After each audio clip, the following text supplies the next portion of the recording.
Just some quick reviews because I've been busy. Some stuff I recently picked up. This is the Banana Republic Cherry and Amber. Love that color. And of course, we all like their heavy bottles. And this one, of course, came from Burlington for whatever it was, the $12.99.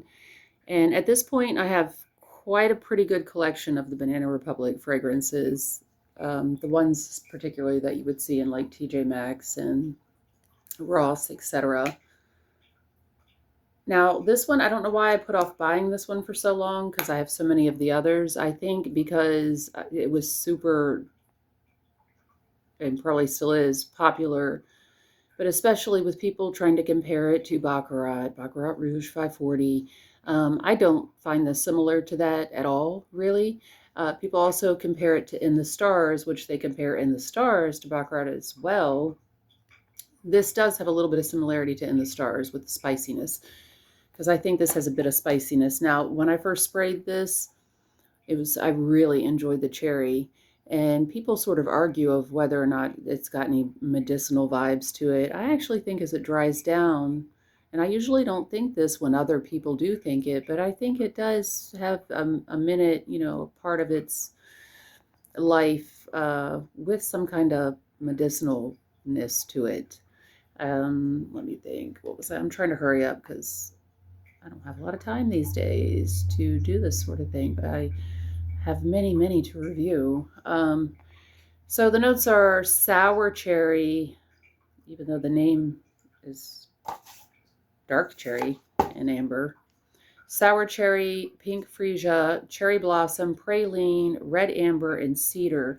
I don't find this one particularly long lasting, although the votes are mostly moderate and then waver on either side of moderate. That I guess it's that sour cherry, which is zingy, but with the praline might make it darker to match the title. Pink freesia is bright, a little bright, spicy floral. Cherry blossom is not my favorite floral note. Amber, sometimes I love it, sometimes I don't, and I do love cedar. Now, when you first spray it, people also argue whether it leans masculine or feminine. Of course, it's unisex and meant to be unisex. Oh God, the initial spray is really good. When I first sprayed it, I was like, this is great. I really like this. I shouldn't have waited so long. It's very cherry and then gets sweet cherry with spiciness. And that's where, with that spiciness, I could see the relation to In the Stars. And I feel like you're going to keep that, the cherry, the freesia. I feel like the cherry blossom flower smell is in there, and that might be what I'm detecting that I'm not crazy about. I definitely get sweet praline, which of course blends really nicely with the warmth of the amber and the cedar wood. And I've already sprayed this, I'm just spraying it again to review it. The cedar wood is a nice woody presence in the dry down. It's well blended. This is a good fragrance. I would say it's moderate. Initially the projection is pretty good, but then I would say like within an hour, it's definitely more of a skin scent unless you really loaded it up on your clothing. I have others in this line or from Banana Republic that last longer. But I'm not going to lie, that shower, I can't even talk. I'm so tired, y'all. I've been getting very little sleep. I'm just home today because of the weather. My hair is melted from being out in cold rain, and I had hairspray and curls before, but um, I really, really enjoy the really nice cherry opening to this. Again, I would not compare this to Baccarat Rouge 540. Um, I really like Freesia. Um, and then it really warms up. And in my opinion, as this dries down, it's unisex, but in my opinion, I feel like it dries down a bit more masculine. I don't know why. As I look at the notes, I'm not sure what is doing that. Maybe just the spice and the wood, which I love those things. I love spicy wood fragrances.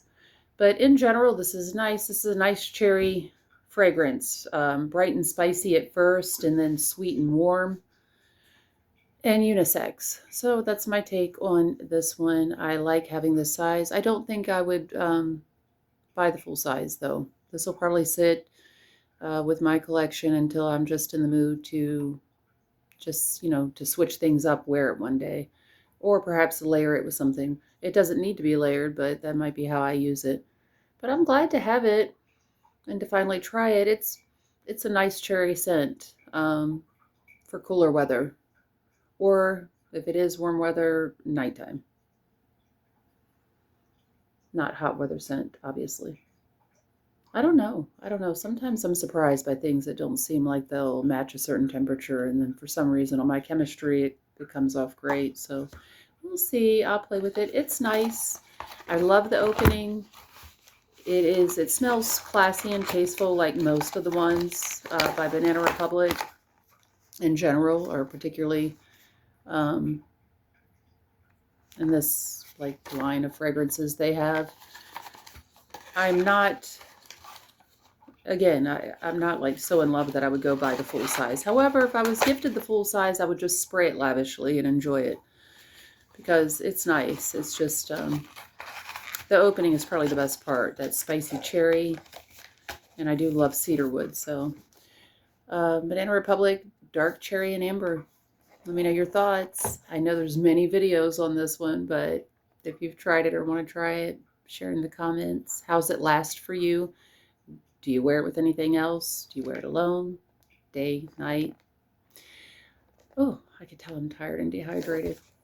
A bit out and cold, but yeah, like and subscribe, and I'll see you soon. Now I gotta cover this one. I'm just doing quickie little reviews of a bunch of different things. And this one too, which I didn't think I liked at first, and I didn't think it lasted. But I really thought this was one that disappeared, but it doesn't. That's tricky. The Obsession Night for women, which men can wear. See you soon.